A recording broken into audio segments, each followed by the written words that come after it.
A very good morning and welcome back. So I told you last time itself that in our class today, what we'll do is we will study reciprocity theorem.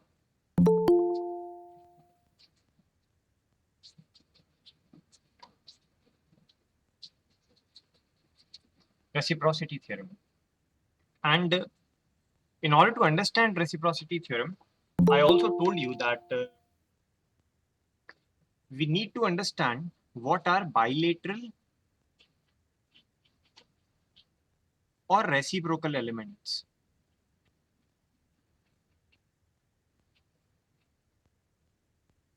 Okay, please keep your microphones muted. And last time itself, I told you that in elements like resistances, the direction of current can be from either sides, and the behavior of this resistance will remain same. Okay, the resistance will remain the resistance no matter which direction the current flows.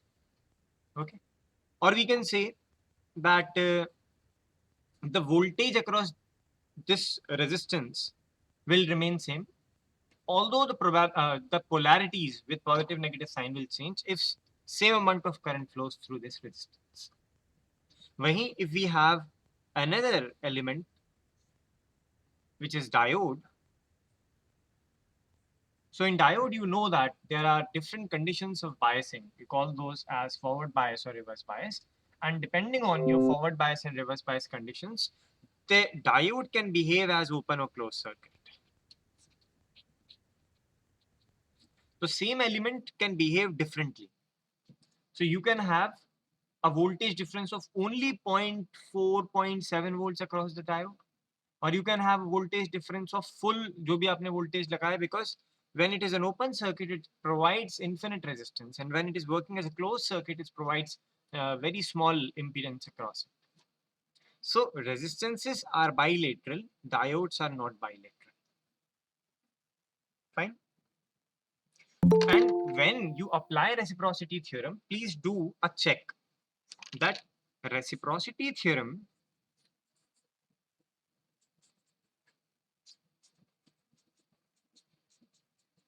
is for network of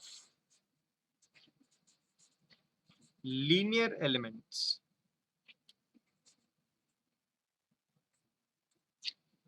Reciprocity theorem is for network of linear elements, comma, all elements are bilateral or reciprocal. Also, controlled sources are not there.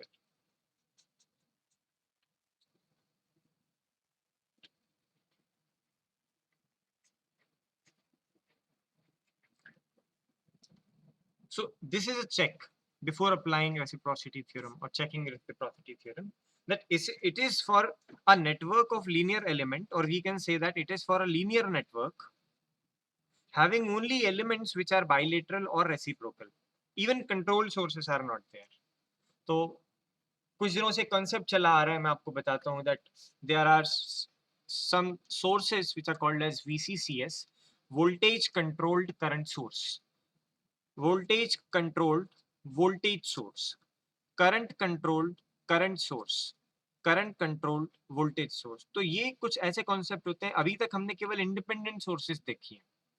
कुछ sources होती हैं जो independent नहीं dependent होती हैं, जिन्हें हम controlled sources भी बोलते हैं. तो dependent sources are also called as controlled sources. When you apply reciprocity theorem, please do a check that there is no controlled source in your network. Done. Now, what is reciprocity theorem? Given n, which is a linear network of bilateral elements. Okay, एक ऐसा network दिया है जिसमें केवल और केवल bilateral elements हैं और वो एक लीनियर नेटवर्क है. तो आप जानते हैं लीनियर नेटवर्क किस तरीके का होगा, that is n has elements which satisfy Ohm's law. Okay, Ohm's law. And let us say that this is our network n. और इसके अंदर जो भी एलिमेंट्स हैं वो सारे एलिमेंट्स ओम्स लॉ सेटिस्फाई करते हैं। डन। और एक और चीज साथ में कि इस n के अंदर फिलहाल हमने क्या किया, इस n के अंदर कोई भी सोर्स नहीं है, no source is inside n। जो भी सोर्स है उसे n से बाहर रख दिया है। तब अगर आपके पास एक वोल्टेज सोर्स है, वो इस नेटवर्क से कनेक्टेड है, और किसी और सिरे पर या छोर पर आपने एक एमीटर लगा दिया है, वो किसी दूसरे सिरे पर connected. So you have a voltage source and an ideal ammeter.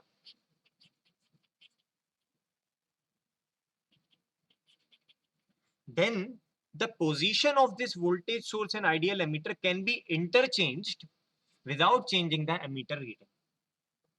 Can be interchanged without changing the emitter reading. So अगर आपके पास एक ऐसा नेटवर्क है जिसमें केवल और केवल बाइलेटरल एलिमेंट्स हैं जो ओम्स लॉ सेटिस्फाई करते हैं, इसके अंदर कोई सोर्स नहीं है, और सोर्स आपने बाहर से कनेक्ट की, और फिर इसी नेटवर्क से आपने एक एमीटर कनेक्ट किया जो कि आइडियल है, then interchange voltage source and emitter position.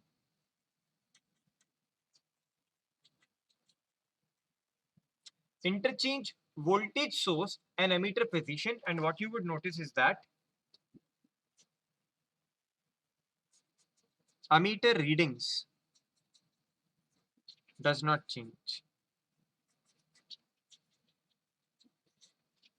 This is reciprocity theorem. This is part 1 of reciprocity theorem, I should say. So given a network n जिसमें केवल लीनियर एलिमेंट बाइलेटरल एलिमेंट्स हैं, Ohm's law satisfy करते हैं, अंदर कोई source नहीं है, तो अंदर जो भी n है it is only a network of resistances और कंडक्टेंसेस, दैट्स इट। उसके अलावा ना डायोड ना ट्रांजिस्टर, कुछ भी नहीं, only those element which will follow Ohm's law. Fine. तब आपके पास अगर एक सिरे पर वोल्टेज सोर्स है, दूसरे सिरे पर आइडियल एमीटर है, और आप इन दोनों की पोजीशंस को इंटरचेंज कर देते हैं, let me call this as 1 1 dash, this as 2 2 dash. तो 1 1 डैश पे अभी वोल्टेज सोर्स कनेक्टेड है, आप यहां से वोल्टेज सोर्स हटा के ये एमीटर लगा दें, और 2 2 डैश पे एमीटर था तो एमीटर की जगह वोल्टेज सोर्स लगा दें, तो एमीटर की वैल्यूज नहीं बदलेंगी, एमीटर की रीडिंग्स नहीं बदलेंगी। Okay, so in a bilateral network an ideal voltage source and emitter can be interchanged without changing the readings of emitter. तो जो फॉर्मल डेफिनेशन है ये समझाने के लिए था कि ऐसा होगा। फॉर्मल डेफिनेशन आप लिख सकते हैं, in a bilateral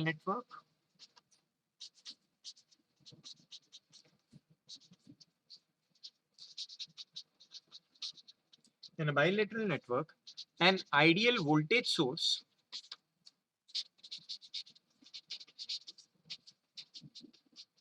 and an ideal emitter can be interchanged without changing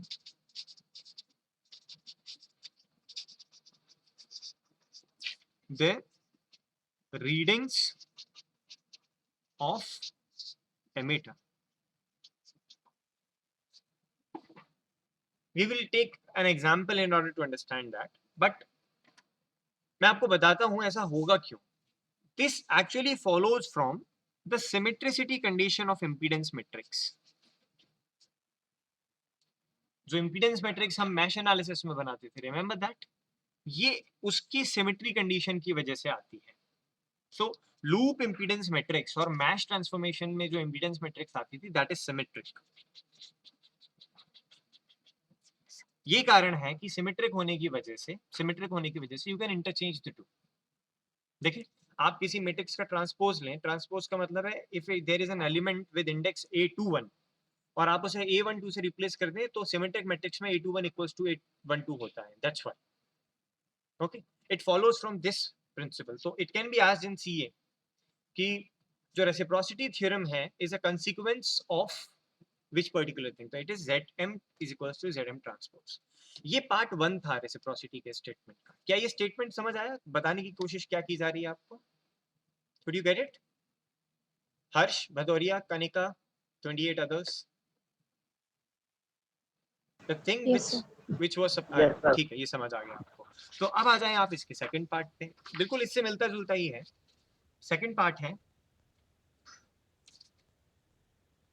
now given a network of bilateral and linear elements n और n के अंदर कोई सोर्स नहीं है, केवल और केवल पैसिव एलिमेंट्स हैं। तो यहाँ लिख भी सकते हैं आप, n has only passive elements inside, और कंट्रोल सोर्स भी नहीं है, कोई सोर्स नहीं है, केवल पैसिव एलिमेंट्स। इसी तरीके से यहाँ आप एक n ले लीजिए, and this n has only passive elements. Now if with respect to a pair of terminal, मान लीजिए यहाँ पे हमने करंट सोर्स अटैच की और यहाँ पे एक वोल्ट मीटर लगाया, so now this is not a voltage source, this is a voltmeter। तो हमने एक करंट सोर्स कनेक्ट की और एक वोल्टमीटर लगाया, then the position of these two, मतलब current source and voltmeter can be interchanged without changing voltmeter reading। so आप ये लिख सकते हैं, in a bilateral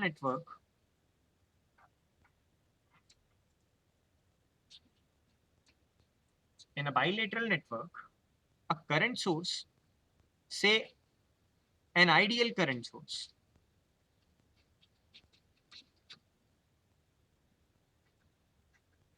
and an ideal voltmeter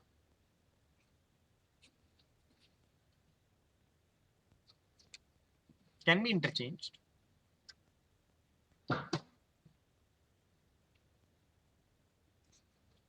without changing reading of voltmeter।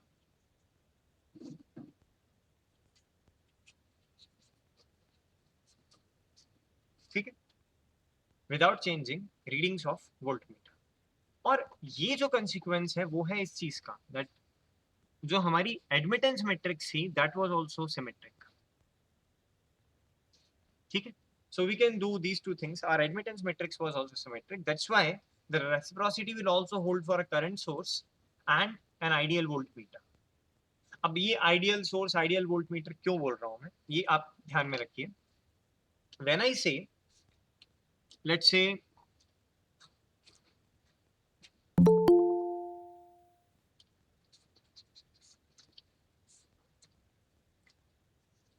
this is my voltage source, correct? So if E is my voltage source and let me call this as RS which is in series, ये Thevenin से इसका कुछ लेना देना नहीं, ऐसे मैं बना रहा हूँ that there is a voltage source and I'm connecting it with the resistance like this। so ideal voltage source का मतलब होता है कि इसके across जो resistance है, इसके across जो resistance है that should be equals to 0।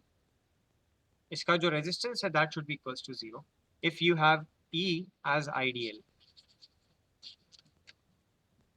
okay, also when we have an ideal current source, so ये resistance इसका है internal resistance। when we have an ideal current source,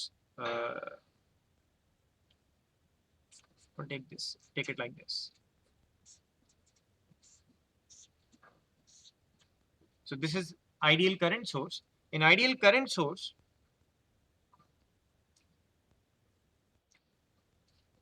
actually this RS, let me just tell you, let me explain it in a bit different way। yes, so let us say there is a box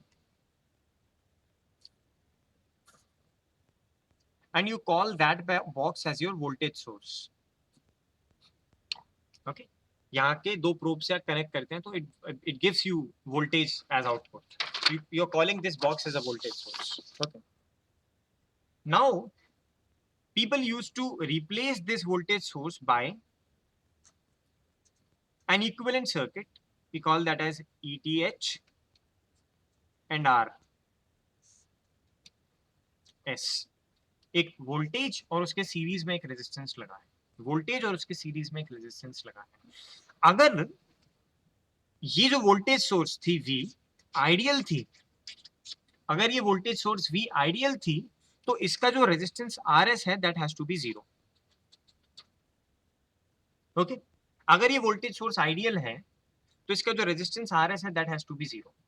तो actually हम ये बताने की कोशिश कर रहे हैं कि if this was present inside V, तो V का मतलब था ये एक रेजिस्टेंस और एक वोल्टेज सोर्स जो कि E के बराबर है और यहाँ पे RS है, and this is the pair of term.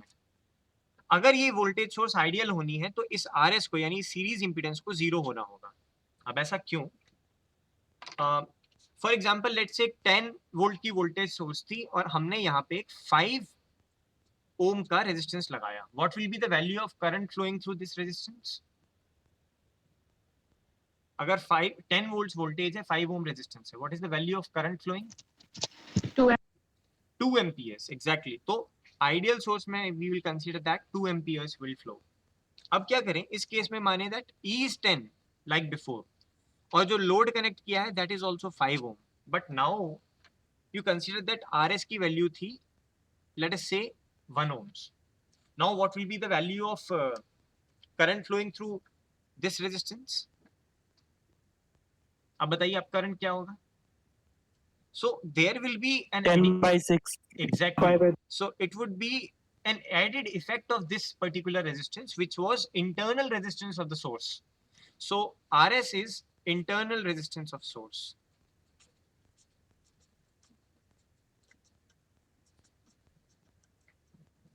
और हमने इस केस में देखा अगर इंटरनल रेजिस्टेंस 0 नहीं है then the expected current is equals to 10/6 which is not equals to 5. इसीलिए हम आइडियल सोर्स मानेंगे और RS को कहेंगे consider RS to be 0. That's it. Similarly, in case you are given a current source, okay, इसने कहा कि इन दो में अगर आप कोई एलिमेंट करंट कनेक्ट करते हैं, let me say that this is a 5 ohm element, then a current flows in it. Okay, और हम मानते हैं कि हमारी करंट सोर्स का ये रहा Norton equivalent. There is a current source और उसके पैरेलल हमने एक RP लगा लिया है, बिकॉज नॉर्टन इक्विवेलेंट में करंट सोर्स के अक्रॉस एक पैरेलल में रेजिस्टेंस लगा होना चाहिए RP.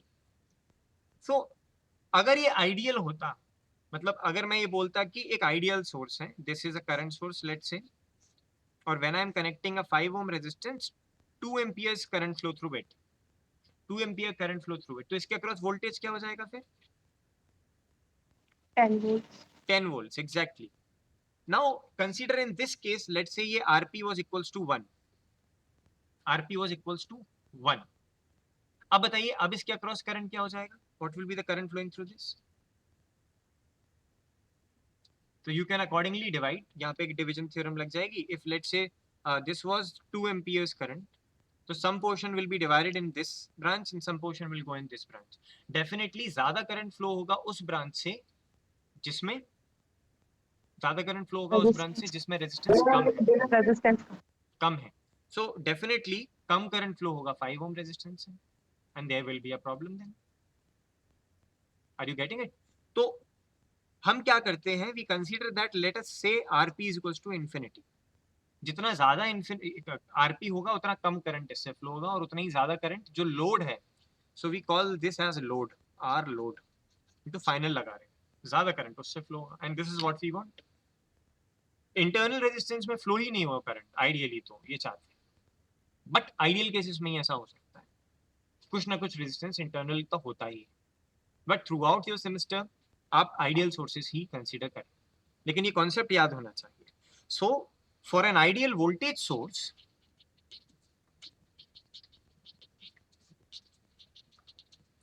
the internal resistance should be equals to, for an ideal voltage source the internal resistance should be equals to 0. 0. 0. Similarly, for an ideal current source,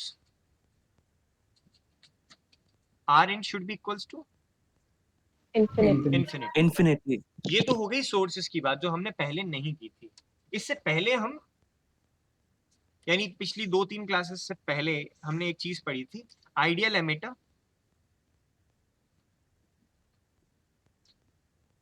और ideal volt meter के बारे में. तो ideal emitter के across क्या बताया था, what is the resistance, because it measures current, there should be no voltage drop across it. Voltage drop नहीं होना चाहिए, इसका मतलब आर कितना होना चाहिए, 0. And similarly for ideal voltmeter, current should not flow. In ideal voltmeter, current should not flow. तो RL कितना होना चाहिए, Infinite. infinite.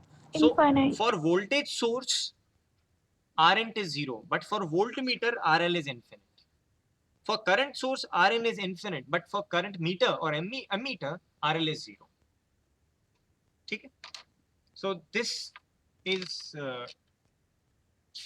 certain set of facts which I wanted to convey. यहाँ थोड़े से there was a confusion, just ignore that part. अब आते हैं एक एग्जांपल के जरिए समझते हैं, एक पार्ट करके देखते हैं रेसिप्रोसिटी थ्योरम का. Fine, let us do a part for reciprocity theorem. हाँ, so we have a good looking network like this. I hope you will be happy to see this network again. This is perhaps the 10 to 11th time I am drawing this circuit, but now I will change some readings, don't worry. So this is, let's say, 2 ohms, this is 2 ohms, this is 2 ohms, this is 1 ohm, this is 1 ohm, and this is 10 volts voltage source. Okay, and अब थोड़ा सा circuit में बदल देता हूँ. This is not the same circuit we ever do. इस जगह पे एक एमीटर लगा दीजिए. There is an ideal emitter. So this is an ideal emitter.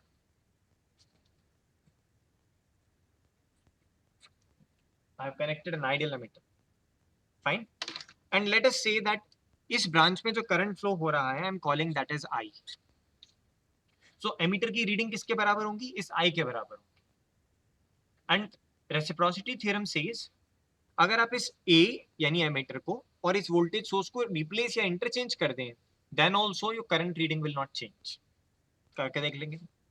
फिलहाल कौन सी एनालिसिस लगती दिख रही है. देखिए मैंने तो ये बता दिया आपको कि आइडियल एमीटर का इंपीडेंस 0 होता है, तो you don't have to consider anything. ये तो केवल एक ऐसे मेजरमेंट डिवाइस लगा दिया है जिसका कि कोई इफेक्ट नहीं है इस सर्किट पे. There is no effect of this measuring device on this circuit. इसलिए फिलहाल आप इसे मैश एनालिसिस या नोड एनालिसिस लगाते हो तो इग्नोर मार सकते हैं. तो बताइए कौन सी एनालिसिस ज्यादा बेनिफिशियल रहेगी लगाने पे, अगर इस तरीके का रिप्रेजेंटेशन. Dash analysis. बहुत सही, बहुत सही, बहुत अच्छा खेल रहे हैं आप लोग. IM1, IM2, IM3, कमन. आपकी इनिंग शुरू. बताइए मैट्रिक्स में क्या भरा जाएगा, इक्वल टू के बाद क्या आएगा, इक्वल टू के पहले क्या आएगा. ये मैं भर देता हूँ. यहाँ तो IM1, IM2, IM3 आएगा. मुझे इतना ही आता है. आगे आप बताइए अब क्या आएगा मैश 1 के लिए. Sir, 3. यहाँ पे 3 आ गया. फिर Sir, फिर -2, -1. Very good. उसके और- बाद Minus.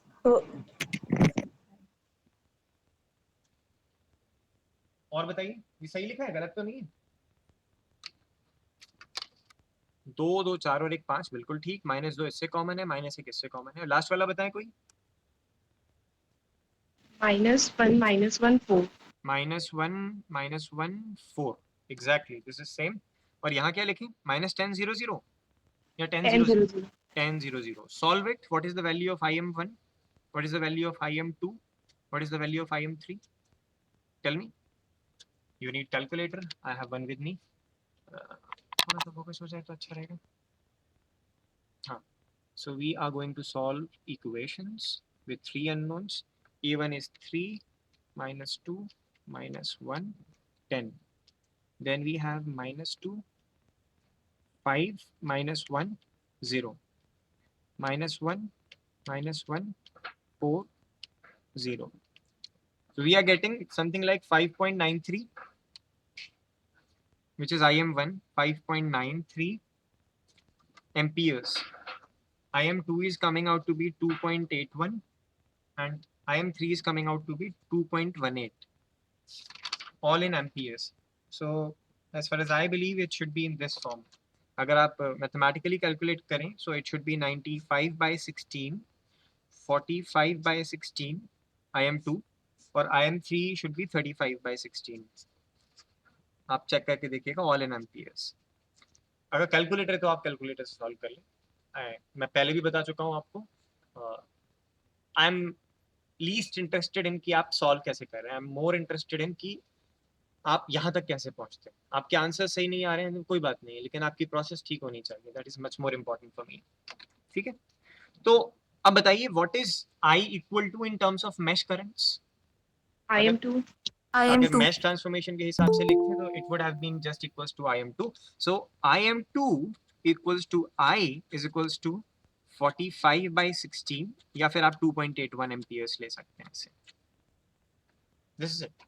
नाउ रेसिप्रोसिटी सेज, मान लीजिए इस पॉइंट ऑफ टर्मिनल और इस पॉइंट ऑफ टर्मिनल के अंदर जो भी है, देखें इन दो के टर्मिनल हटा दें तो इनके अंदर जो भी है, this is, there is no control source और सोर्स इनसाइड. तो हम लगा सकते हैं, मतलब आपको ये चेक भी करना पड़ेगा कि कब लगेगी रेसिप्रोसिटी थ्योरम. तो हाँ, इन दोनों के लिए हम लगा सकते हैं क्योंकि बाकी जगह कहीं भी कोई एलिमेंट ऐसा नहीं है जो सोर्स है या कंट्रोल सोर्स है या जो बाइलेटरल नहीं है. So we can apply reciprocity theorem. और उसके लिए आपको पोजीशंस इंटरचेंज करनी पड़ेंगी इन दो डिवाइसेस की. तो यहाँ पर let me just draw that circuit. I will draw it over here. You have a resistance, you have another resistance, another resistance, another resistance, another resistance, and now you have a voltage source here. You have it like this. Fine. This is it. So remember that in this case current was flowing in this direction. तो यहाँ भी we want that the current should flow in this direction. Okay, the current should flow in opposite direction or in this direction because it was coming from this node to ground. तो यहाँ पे ground है ना, तो from a node to ground like current was flowing in this direction. Fine. Voltage अभी भी 10 volts है. यहाँ पे हमने कुछ सोर्स ही नहीं लगाई. आप जानते हैं इसका रेजिस्टेंस कितना होगा. You know that, you know everything. This is 2 ohms, this is 1 ohms, this is also 1 ohm, this is 2 ohm, and this is 2 ohm. How many meshes are there? Ideally अगर देखें तो इस केस में 3 exactly. Confuse मत होइएगा कि इसका तो हो गया जीरो रेजिस्टेंस तो इस नोड को इसके बराबर कर दें. नोड एनालिसिस लगा ही नहीं रहे हैं, मैश एनालिसिस लगा रहे हैं. तो you don't worry about node कितने हैं, यू वरी अबाउट मैशेस कितने हैं. हाँ, अब बताइए इसमें mesh current IM1, IM2, IM3 हो गया. So this is, let's say, Neela pen कहाँ गया? या this is IM1, let me call this is IM2 and this is IM3. ठीक है, I am keeping the condition same. Now remember कि इसमें जो I फ्लो होगा it will be equals to minus of IM1. ठीक है, तो अब इस पर्टिकुलर सर्किट के लिए मुझे मैट्रिक्स लिखकर बताएं what is going to be the matrix.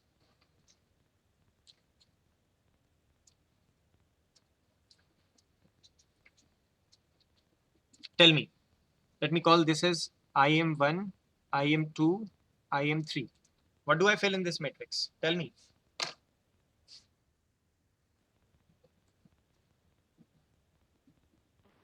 यहाँ क्या लिखें?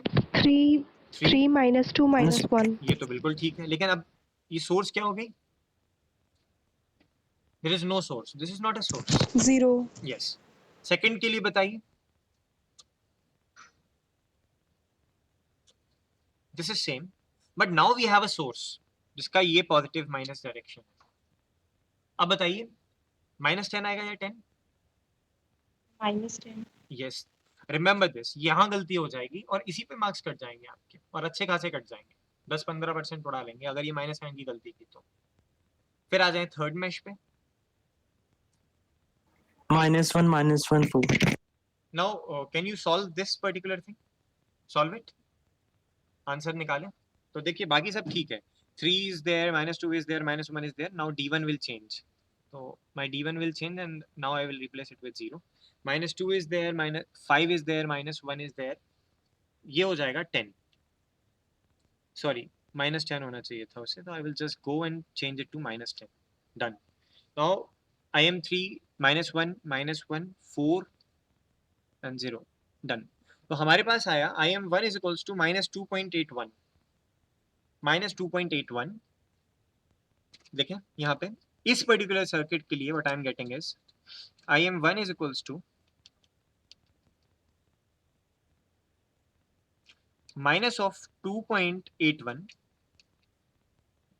IM2 is equals to minus of 3.43 and IM3 is equals to minus 1.56. Now remember, जब रेसिप्रोसिटी थ्योरम के लिए कहा था तो केवल एमीटर की रीडिंग की बात की थी, बाकी एलिमेंट के करंट की बात नहीं की थी, केवल एमीटर की रीडिंग की बात की थी, और वो यहाँ पे सही भी. अब बताइए मैश करंट के रिस्पेक्ट में what is I?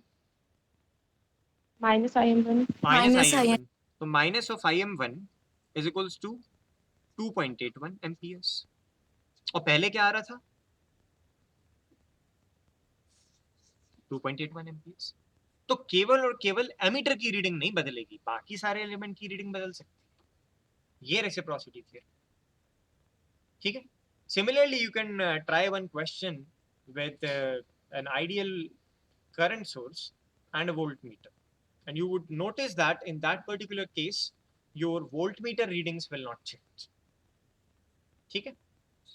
So maybe we can take a very small example of the same. ये चीज समझ आई क्या कन्वे करने की कोशिश की थी? हाँ बिल्कुल. किसी कोई डाउट या क्वेरी या कोई क्वेश्चन तो नहीं है?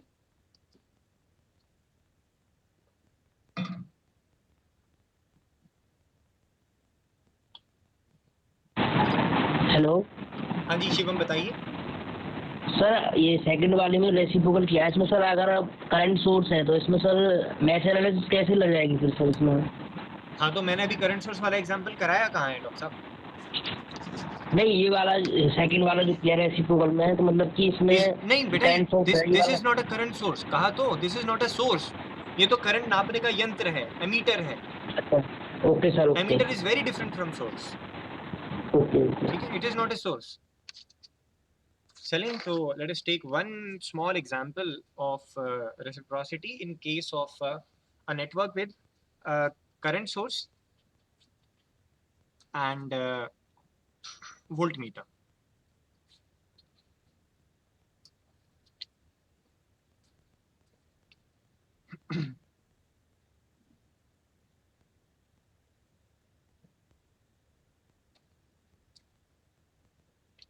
All of 1 mhos. Let me take it like this. All values of 1 mhos. This is voltmeter. This is not a voltage source. And this is of 2 amperes, let's say.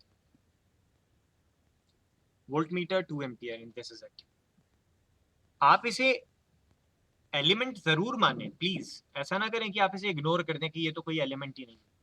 आप इसे element मानेंगे. और in fact अब अगर आपसे कोई पूछे कि बताइए नंबर ऑफ नोड्स कितनी है, तो कितनी नोड्स बताएंगे आप? Considering this has 1 element. बताइए how many nodes are there? 4. First, second, second, ये तो एक ही है. This is third and this and this, these all are 4. तो 4 नोड है. एक्चुअली कितनी KCL इक्वेशंस बनेंगी इंडिपेंडेंट? 3. 3 Three. n-1 exactly. तो let us just solve it. हमारे पास हमें ये सॉल्व करना है. V first, V second, V third is equals to node voltages निकाल लेते हैं, हमारा काम बन जाएगा. बताइए फर्स्ट नोड पे what all are connections there? What all connections are there first node पे? 1. फर्स्ट नोड पे there is 1 exactly. Anything common between first and second? -1. Anything common between first and third directly? No. 0. Fine. Come to the second node. Sum of admittances at second node. 4. 4. 1 2 3 4 4. Sum of admittances common between first and second. -1. Common between second and third. -1. -1. Yes. Now admittances, sum of admittances at node third. 1. 1. Sum of admittances common between first and third is 0. Common between second and first is -1. -1. Now, will I be right if I write the current sources in this form? Yes, sir. Fine. Now, what is the value of voltmeter readings in this with respect to the node voltages? So if let's say I'm calling it as V out. So our V out will be equals to V third minus V fourth. Because V fourth I'm considering as ground. So V fourth is reference. Therefore V out is nothing but equals to our V third. तो अगर आप V third calculate कर लेते हैं तो V out पता चल जाएगा. तो बताएं V third कैलकुलेट करके करें calculate. It is 1 -1 0 2 -1 4 -1 0 0 -1 1 0. So it should be something like V first is equals to 3 volts, V second is equals to 1 volts, and V third is equals to 1 volts. This is how it is coming. तो V out कितना हुआ हमारा? 1 1 volt. 1 volts, exactly. 1 volt. So हमें मिला that our V out is equals to 1 volts. That's how we solve it. अब reciprocity कहती है, देखें इसके यहां से लेकर यहां तक अगर आप n कंसीडर करें, लेट अस से दिस इज माय n, तो अगर आप इस n के रिस्पेक्ट में ये वोल्टेज मीटर या वोल्ट मीटर और इस करंट सोर्स की पोजीशन इंटरचेंज कर देंगे, तब भी इस वोल्टेज सोर्स वोल्ट मीटर की रीडिंग्स नहीं बदलेंगी. चलिए चेक करके देख लेते हैं, टेस्ट हो जाएगा.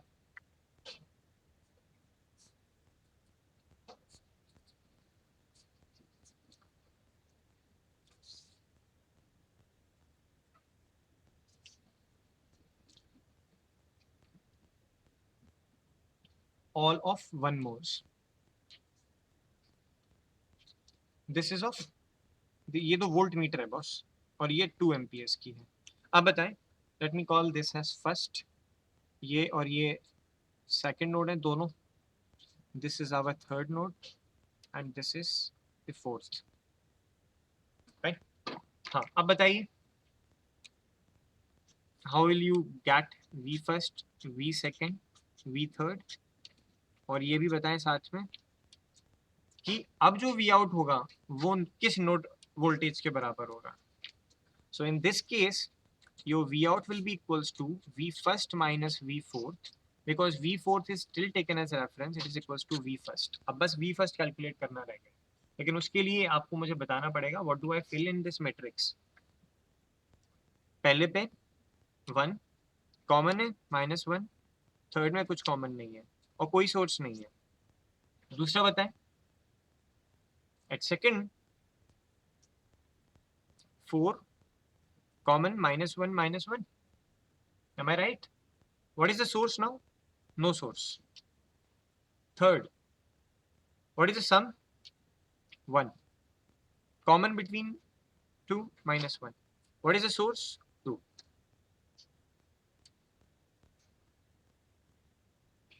अगर ये मैं नहीं लिखता तो आप लिख पाते? Yes, Yes. sir. तो ठीक है फिर. अब बस हमें इसे सॉल्व करना है. बाकी सब तो पहले की तरह ही है. 1 -1 0, बस इसकी जगह मुझे 0 करना है, d की जगह. फिर है -1 4 -1 0, ठीक है. 0 -1 1, और अब ये d3 चेंज करना होगा, इट हैज बिकम 2. तो अब हमारा आंसर आ रहा है V first is equals to 1, V second is equals to 1, and V third is equals to 3, all in volts. तो देखिए बाकी सब की वैल्यू भले ही चेंज हो गई, बाकी सब नोड्स की वैल्यू चेंज हो गई, लेकिन इस वोल्ट मीटर की रीडिंग नहीं बदली. ये किसके बराबर है अब? 1 वोल्ट. और पहले किसके बराबर था? 1 वोल्ट. तो ये थ्योरम है, इससे तो डायरेक्टली क्वेश्चन पूछा जा सकता है. I will give you a simple question, will tell you कि find out v and what will happen if I interchange the position of the two. So if in your NET exam or in your GATE exam अगर ये पूछते हैं और उन्होंने interchange कर दिए position of voltage source and ammeter और current source और voltmeter की, तो चुटकियों में आंसर आता है. You just keep one thing, that the readings will remain same no matter what. ठीक है? So this is a very handy tool to solve questions in a quick way. That's it. अब दो theorems और बची हैं in order to complete this unit, and this was our 9th class I think. अब हमारे पास है एक option that we have to do maximum power transfer theorem and Thellingen's theorem. ये दो थ्योरम हैं that we have to cover. I will keep maximum power transfer theorem safe for unit 3, क्योंकि जब हम ट्रांजिएंस एनालिसिस करेंगे तब हम मैक्सिमम पावर ट्रांसफर थ्योरम का महत्व भी समझ पाएंगे. फिलहाल we will only see Thellingen's theorem, जो कि एक डायरेक्ट कंसीक्वेंस है law of conservation of energy का. That we would see in our next class which will be conducted in next week. आज तक जो पढ़ा है, यानी till reciprocity theorem, there will be a CA conducted on 21st of July, and be ready for that. That's it. Thank you so much all of you. Any doubt, queries, suggestions, questions, please ask. But बताइए. So when you will provide a worksheet for practice? Just after this class. Okay, sir. Sir node analysis में हमेशा compulsory है ना कि voltage source नहीं होता है. Yes. अगर हाइब्रिड एनालिसिस नहीं लगा रहे हो, केवल नोड एनालिसिस लगा रहे हो, तो उसमें वोल्टेज सोर्स नहीं होना चाहिए. अगर सर पर क्यूबी में कुछ क्वेश्चंस थे. वोल्टेज सोर्स है तो अब आप लोगों को सोर्स ट्रांसफॉर्मेशन सिखा तो दिया है, that if there is a voltage source and a series resistance with it, then you can replace it with a current source with a resistance in parallel with it. Okay sir. अब तो आता है ना. तो मतलब if a voltage source is there, इसका मतलब ये नहीं है that you cannot solve the question. The question can be solved, may not be through node analysis. Current तो फ्लो होगा. ऊपर लिखा हुआ है कि सॉल्व थ्रू नोड एनालिसिस. इसका मतलब you will have to first convert it into something. या फिर जो हमने आइडिया यूज किया था in a one portion, अगर हमारे पास नोड वोल्टेज फिक्स है या नोड वोल्टेज फिक्स हो गया, you consider that ये नोड वोल्टेज तो फिक्स हो गया, तो for a particular given node your node voltage is fixed, और फिर उस पे करंट वगैरह नहीं देखते. जैसे आपको ध्यान है, we did one question on mesh analysis जिसमें करंट सोर्स दी हुई थी, and then one of the mesh current was fixed then, and the other three mesh equations were calculated accordingly. Remember that question? Yes sir. तो कुछ वैसा ही होगा. They only want that use this. Okay, that's it. See you next week. In case आपको कोई doubt या query in between आती है, please ask. मैं प्रैक्टिस शीट और शॉम सीरीज की एक अच्छी किताब है that I will share with you. Terminology थोड़ी डिफरेंट हो सकती है, लेकिन प्रोसेसिंग और मेथोडोलॉजी नहीं बदलेगी. तो आप उसे देखिए, उसके कुछ एग्जांपल्स अच्छे हैं, उन्हें सॉल्व करके देखिए, एंड कुछ नहीं समझ आता है तो पूछिएगा. Thank you so much all of you. Sir, will there be class on Monday? I will tell you on Sunday. Sir, Mohit Upadhyay, yes. sir, why we didn't use the nonlinear network in these theorems? Okay, because these theorems are only for linear networks. अगर non-linear network apply करते तो बताया ना आपको. Superposition theorem याद है बेटा? चलो ऐसे कर, नहीं याद होगी ना. For example let me call y1 which is let's say some fx1 is equals to x1 square. ठीक है, तो इसका ग्राफ लीनियर आएगा नॉन लीनियर? मोहित बताओ.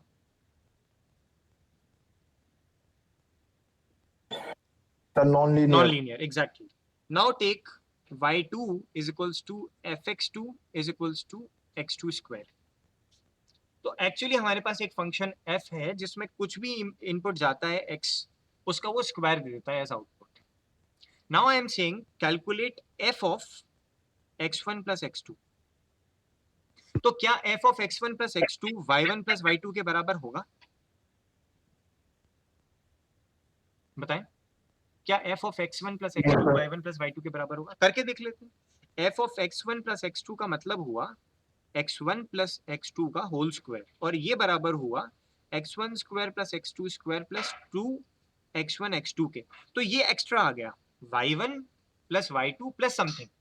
तो ये जो समथिंग एक्स्ट्रा आई, इसकी वजह से हम सुपरपोजिशन थ्योरम नहीं लगा पाएंगे। सुपरपोजिशन थ्योरम कहती है कि अगर आपके पास लीनियर एलिमेंट्स हैं तो जब आप सोर्सेस को जोड़ें, यानी x1 और x2 को जोड़ें, if you are adding the sources then the responses can be added accordingly.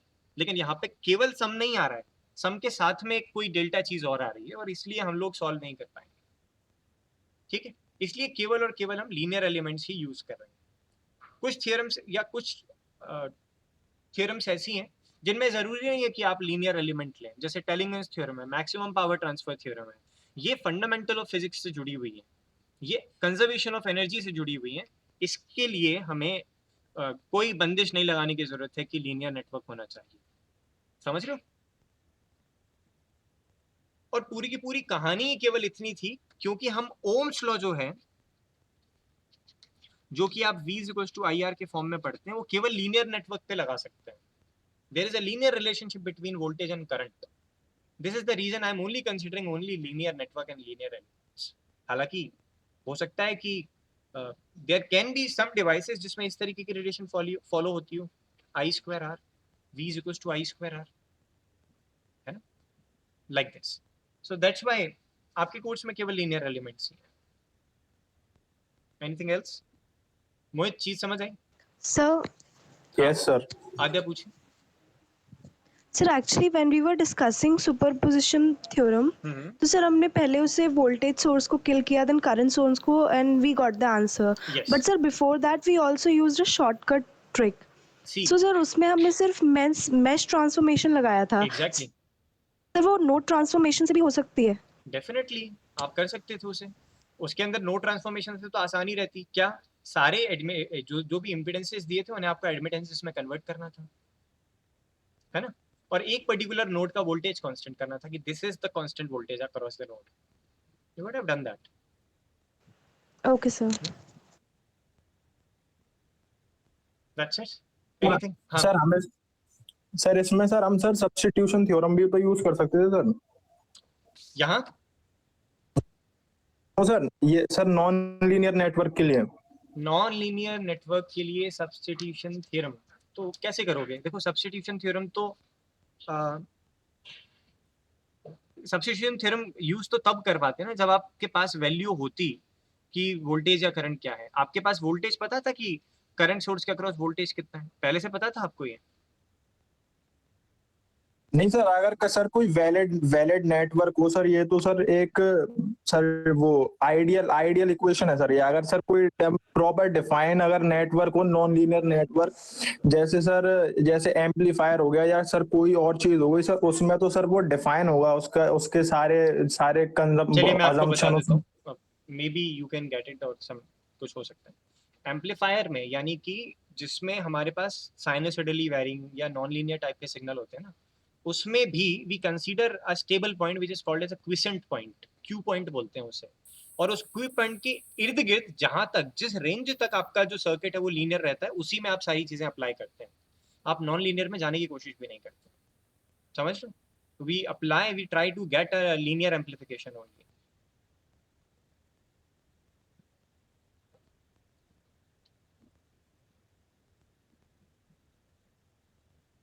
Okay sir. चलिए, दैट्स इट। और कुछ पूछ रहे हैं?